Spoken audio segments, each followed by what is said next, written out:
আচ্ছা, আমার না খুব ভয় করতেছে। তোমার মা মানবে তো? আসলে মা, আমার মা তো এরকম না। মার একমাত্র ছেলে আমি, আর বাসায় তো কোনো মানুষও নাই। সবচেয়ে বড় কথা, হ্যাঁ অন্যায় হয়েছে একটা যে মাকে না বলে বিয়ে করেছি আমরা, কিন্তু তুমি গেলে মা অবশ্যই খুশি হবে, তোমাকে দেখলে খুশি হবে। আর সব মাই তো চায় ছেলের বিয়ে হোক, তাই না?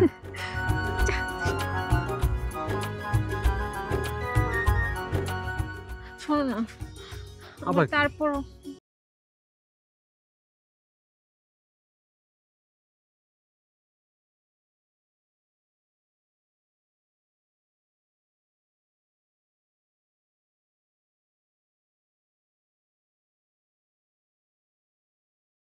চলো। ভয় পাওয়ার কিছু নেই, টেনশন করার কিছু নেই, ঠিক হয়ে যাবে। আল্লাহ, সব যেন ঠিক হয়ে যায়।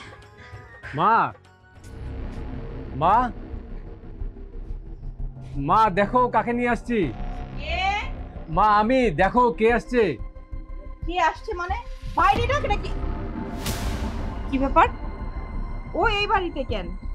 আর তোর হাত ধরে এই পোশাক ঘটনাটা কি রে বলতো? মা আমরা বিয়ে করে ফেলেছি। মানে কি? বিয়ে করেছিস মানে? কবে, কখন, কিভাবে? আমি তো কিছু জানলাম না। মা আজকে আমরা বিয়ে করেছি। মা আসলে ভুল হয়ে গেছে যে তোমাকে বলার সুযোগ হয়নি। মা তুমি কিছু মনে করো না, আমাদেরকে মাফ করে দিও, আশীর্বাদ করো, বরণ করে নাও মা। কি? বিয়ে করেছিস? তুই ওকে বিয়ে করে আমার বাড়িতে নিয়ে আসছিস? তুই খুব ভালো করে জানিস ওকে আমি পছন্দ করি না। আর ও হচ্ছে বুলবুলের মেয়ে, বুলবুল সাহেবের মেয়ে, যাকে আমি দুই চোখে পছন্দ করি না। খবরদার, খবরদার বলছি, এই মেয়ে আমার বাড়ির পুত্রবধূ হইতে পারে না। যা যা বলছি, ওকে এই বাড়ি থেকে বের করে দে। মা তুমি মেনে নেবে না বলে তো আমরা পালিয়ে বিয়ে করেছি। মা ও খুব ভালো মেয়ে, আর আমি ওকে খুব ভালোবাসি। সন্তানের পছন্দই তো মার পছন্দ, তাই না? চুপ কর বলছি, একদম কথা বলবি না। আমি মেনে নিতাম যদি কোনো অন্য গরিব ঘরের মেয়েকেও তুই বিয়ে করে নিয়ে আসতি, তবু আমি মেনে নিতাম। কিন্তু না, তুই এনেছিস আমি যাকে একদম পছন্দ করি না তার মেয়েকে। আর তার মেয়েকে তো আমি কখনোই আমার ঘরের পুত্রবধূ হিসাবে মেনে নিব না। আমি বলছি এখনো সময় আছে, তুই ওকে ডিভোর্স দিবি। মা মা আমি খুব আশা করে ওকে বিয়ে করে নিয়ে এসেছি। মা মা আমি জানি তুমি যত কঠোরই হও, তোমার ভেতরটা অনেক বেশি নরম। মা মা প্লিজ, তুমি প্লিজ মেনে নাও মা। আমাদেরকে তাড়িয়ে দিও না মা, আমাকে মেনে নাও, ওকেও পুত্রবধূ হিসেবে মেনে নাও মা। ও খুব ভালো মেয়ে মা, দেখো তোমার সঙ্গে খুব ভালো ম্যাচ করবে, তোমার সব কথা ও শুনবে, একদম নিজের মেয়ের মতো। মা মা চুপ, একদম চুপ। নিজের মেয়ের মতন মানে? এই তুই ভাবলি কি করে আমার শত্রুর মেয়েকে আমি আমার নিজের মেয়ের মতন ভালোবাসবো? কখনোই না। আমি বেঁচে থাকতে অন্তত এই মেয়েকে আমার বাড়ির পুত্রবধূ হিসাবে মেনে নিব না। আমি প্রয়োজন বোধে অন্য মেয়ের সাথে, অন্য মেয়ে পছন্দ করে তোকে আমি বিয়ে করাবো, তবু এই মেয়েকে আমার বাড়িতে আমি উঠাই নেব না। যা বলছি, যা, ওকে বের করে নিয়ে যায় বাড়ি থেকে। মা এটা কেমন কথা বললে? এটা তোমার বাড়ি, তুমি তোমার ছেলেকে মেনে নেবে না? মা প্লিজ একটু দয়া করো মা, একটু নরম হও। আমরা ভালোবেসে তো অন্যায় করিনি মা, আমরা ভালোই তো বেসেছি, খারাপ তো কিছু করিনি। তোমাদের মান সম্মান তো আর ডুবাইনি মা। মান সম্মান ডুবানোর বাকি কি রেখেছিস? যে ছেলে কিনা মায়ের কথা শোনে না, মায়ের কথার অবাধ্য হয়, সেই সন্তান কি মান সম্মান ডুবানোর থেকে খুব কম কিছু করেছে? না, আমি যেহেতু বলেছি এই মেয়েকে আমার বাড়ির পুত্রবধূ হিসেবে মেনে নিব না তো নিব না। আমি বলছি তোর বউকে নিয়ে এখান থেকে বের হয়ে যা। মা মা দেখেন, আমরা একটা ভুল করে ফেলছি। আপনি তো মা আমাদের ভুলটা একটু ক্ষমা করে দেন না। আমরা এখন কোথায় যাব? আমাদের বাবার বাসায় তো ঠাই নেই। আপনি আমার মা আসেন। এটা কি করছেন? আমার মেয়েকে ধাক্কা মারলেন কেন? ওরে বাপ রে বাপ, এটাই তো বাকি ছিল দেখতে। হ্যাঁ, মেয়েকে আমার ছেলের কাঁধে তুলে দেওয়ার সাথে সাথে সে নিজেও আমার বাড়িতে আসছে দখল নিতে। এই, আমার বাড়িতে আসার সাহস কোথায় পাইলেন? হ্যাঁ, আপনি কি বলতে চাচ্ছেন? আপনার ছেলের গলায় আমার মেয়েকে ঝুলিয়ে দিচ্ছেন? তো নাই তো কি? এমন কাজটি আমার করার কোনো দরকার ছিল না, কোনো ইচ্ছেই ছিল না। বলেন, আপনার ছেলে আমার মেয়েকে নিয়ে আমার বাড়ি থেকে ভেগে এসেছে। আমি ওই ইনফরমেশন পেয়ে তারপরে আসছি আপনার বাড়িতে। তা তো ভালোই হইলো, আসছেন যেহেতু তাইলে আর কষ্ট করে আপনার মেয়েকে আপনার বাড়িতে আগাই দিয়ে আসা লাগলো না।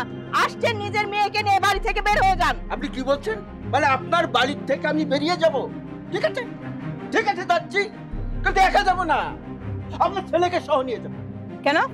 কেন বুঝেন না? আমার ছেলেকে নেবেন কেন? আপনার মেয়েকে নিয়ে আপনি আমার বাড়ি থেকে বের হয়ে যাবেন কেন? আপনার ছেলে আমার মেয়েকে নিয়ে পালিয়ে এসেছে, আসছে কিনা?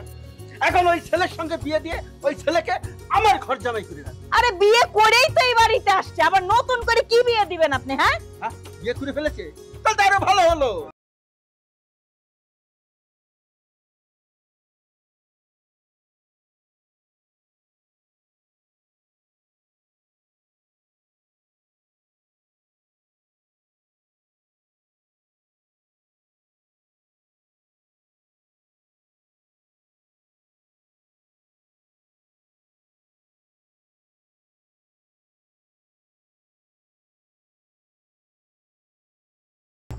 কিচ্ছু করতে পারবো না।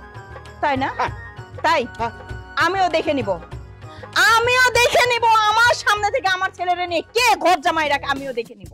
আমি বলছিও যাবে না। আপনি যদি বেশি বাড়াবাড়ি করেন, আপনার নামে আমি মানহানির মামলা করব এবং আপনার ছেলের নামেও মামলা করব যদি ছেলে ঘরের ভিতরে যায়। কি জন্য ওরে করব? বাবা রে বাবা, কি জন্য করব? আমার মেয়েকে নিয়ে ঘরের থেকে বেরিয়েছে, আমার মানহানি হয়েছে। কি বললেন? কি? আপনার মেয়েকে নিয়ে বের হয়ে গেছে? হ্যাঁ, বের হয়ে গেছে। হ্যাঁ, বের হয়ে গেছে। আমার ছেলে প্রাপ্তবয়স্ক, আপনার মেয়ে প্রাপ্তবয়স্ক, আমার ছেলে তাকে বের করে নিয়ে এসে বিয়ে করছে, বাস আইনত তারা স্বামী স্ত্রী। কি এর মামলা করবেন? এখন আমি আপনার নামে মামলা করব যে আপনি আমার বাড়ির উপরে এসে আমার ছেলে আর বউকে অপহরণ করে নিয়ে যেতে চাচ্ছেন। জান করেন আপনি মামলা। করতে চান না? আপনি এই কথাটা তো এখন সুন্দর বুঝে ফেলেছেন। আপনার ছেলে প্রাপ্ত বয়স্ক হয়ে গেছে, আমার মেয়েও প্রাপ্ত বয়স্ক হয়েছে, আপনার ছেলে আমার মেয়েকে নিয়ে চলে এসেছে, আপনি এতে রাজি, আপনি ঘরে ঢুকাচ্ছেন, তাহলে ঝগড়াটা কি কেন করছেন? এইখানে তো আমি ধরা খেয়ে গেলাম। আসলে ঘটনাটা হয়েছে কি বিয়ে সাহেব, আপনার সাথে আমার অনেক আগের একটা দ্বন্দ্ব ছিল, ওই দ্বন্দ্ব থেকে আমি আপনার মেয়েরে পছন্দ করি নাই। তো যেহেতু এখন আপনিও আমার বাড়ির উপরে চলে আসছেন, আমি তো আর আপনার বাড়িতে যাই নাই, তার মানে আপনি ছোট হয়েছেন আমার কাছে, আমি মাইনে নিছি। বাবা যা না, দেখেন দেখেন, আপনি আমাকে ছোট কিভাবে করছেন? আপনার বাড়িতে এসেছি আমার মেয়েকে নিয়ে আসছেন, এবং আপনি যদি এই কথা আমার উপরে চাপায় দেন, আপনাকে ছোট করতেছেন।